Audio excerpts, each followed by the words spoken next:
Welcome to Taiwan Talk on ICRT. I'm Ryan Drillsma. Have you ever seen a drag queen show in Taipei? Drag is an art form that has exploded in Taiwan recently, and now there are drag queens and drag kings doing shows across the city almost every weekend.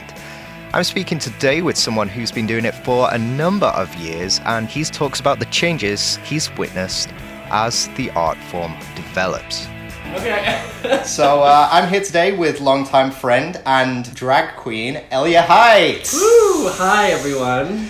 So let's get down to the most basic question first. What is drag, and what does a drag queen do?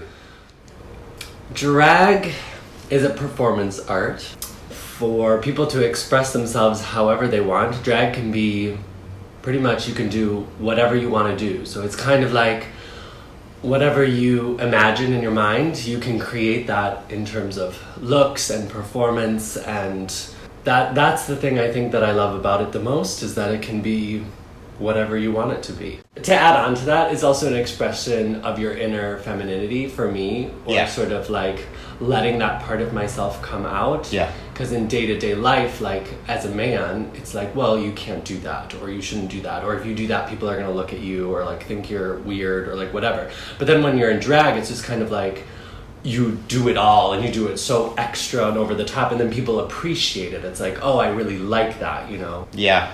You've been doing drag for how many years? About 7 years. About 7 years. What made you want to start in the first place? I started watching RuPaul's Drag Race, and then I was like, oh, this is cool. And I mean, I always knew what drag was, but growing up, you know, my first drag show that I ever went to, I was actually 8 years old. My mom Really? My mom took me to a bar called Lips in New York City. Your mom took you? Yeah. Cause she At had 8 years old? Yeah, because she had like a really good friend who was gay, and we were visiting him in New York, and so we went to this bar, and that was the first time that I actually saw drag queens perform and whatever. And there was also a stripper that came out, and they were like, your son needs to leave. So I went on, I'll never forget, I went on a walk with my mom's friend's friend, and like we chatted and like went back to the bar after this, so that I missed the stripper part. Anyway, long story short, I always knew what drag was, but you know, like I never thought of actually doing it myself, I guess. But then when I saw it on RuPaul's Drag Race, and then I came to Taipei, and there were these other queens that were like, at the time, like back in 2013, 2014, there were like 4 foreigner queens doing drag, and that's it. Yeah. You know, and so, and I would see them perform at work party and other places, and I just thought, you know, I think I can do it better than that. So, to be completely honest, that was the impetus to start. Yeah. Oh gosh. Yeah. So what do you generally do during a performance? Well, I like doing different kinds of things. Like, I don't want to just be pinned as a comedy queen. So, although I really love doing comedy and I like making people laugh, I don't want to just do that. So, I like doing comedy. I also like doing a performance that's really dramatic. I have sung live before, yeah, and I've also done some like pre-recorded stuff. Yeah. That's been pretty fun. So, what's the process like transforming into your alter ego? The process... Can you walk people through the steps? Sure, walk people through the steps, yep. Well, first is shaving, gluing down your eyebrows, which, you know, most people don't know what that's about. It's pretty strange. You have to use a glue stick and make your eyebrows flat with a glue stick, and then there's a process of using cosmetics to cover your eyebrows, and then basically doing the eye makeup and everything, and contouring your face and all that can take anywhere from like 2 to 3 hours, depending on what makeup you're doing.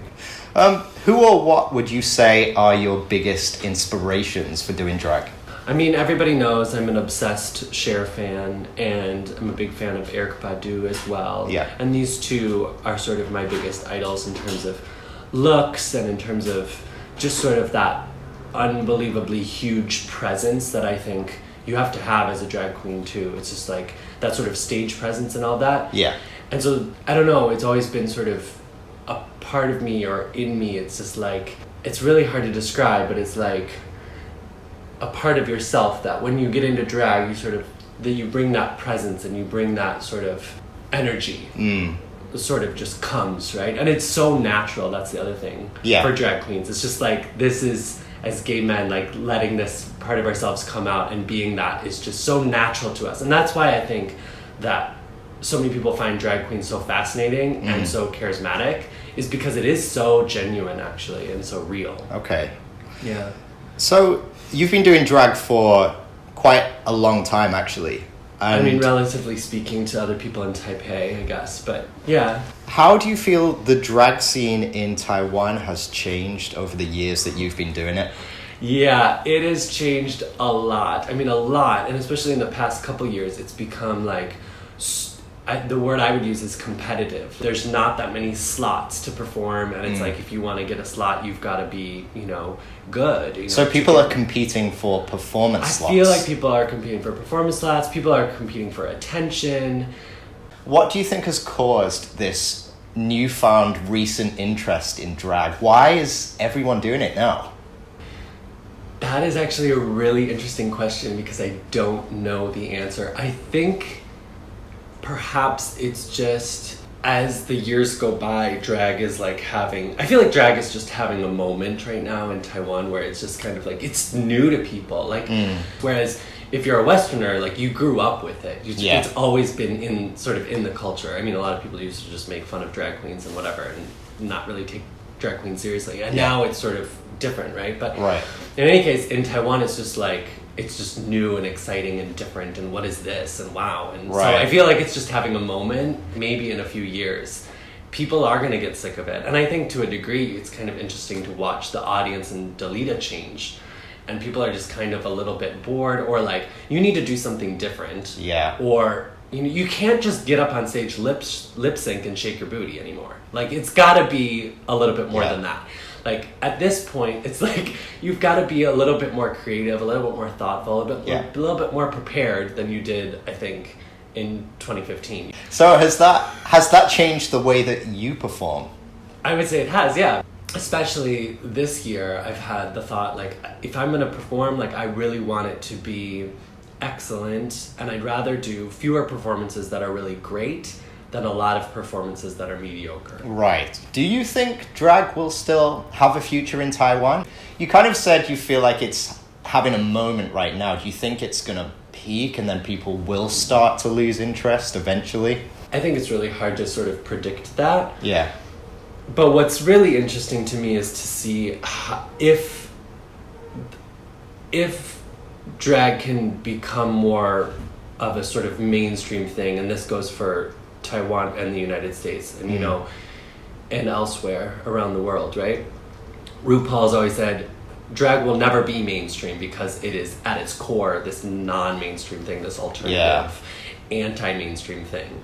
But what's interesting is like, well, okay, but that's not really what's happening. Like, we have, queens in Taipei who are doing like advertisements for, lipsticks or like whatever, So I do think it's sort of a new age of drag, and we don't really know where it's going to go.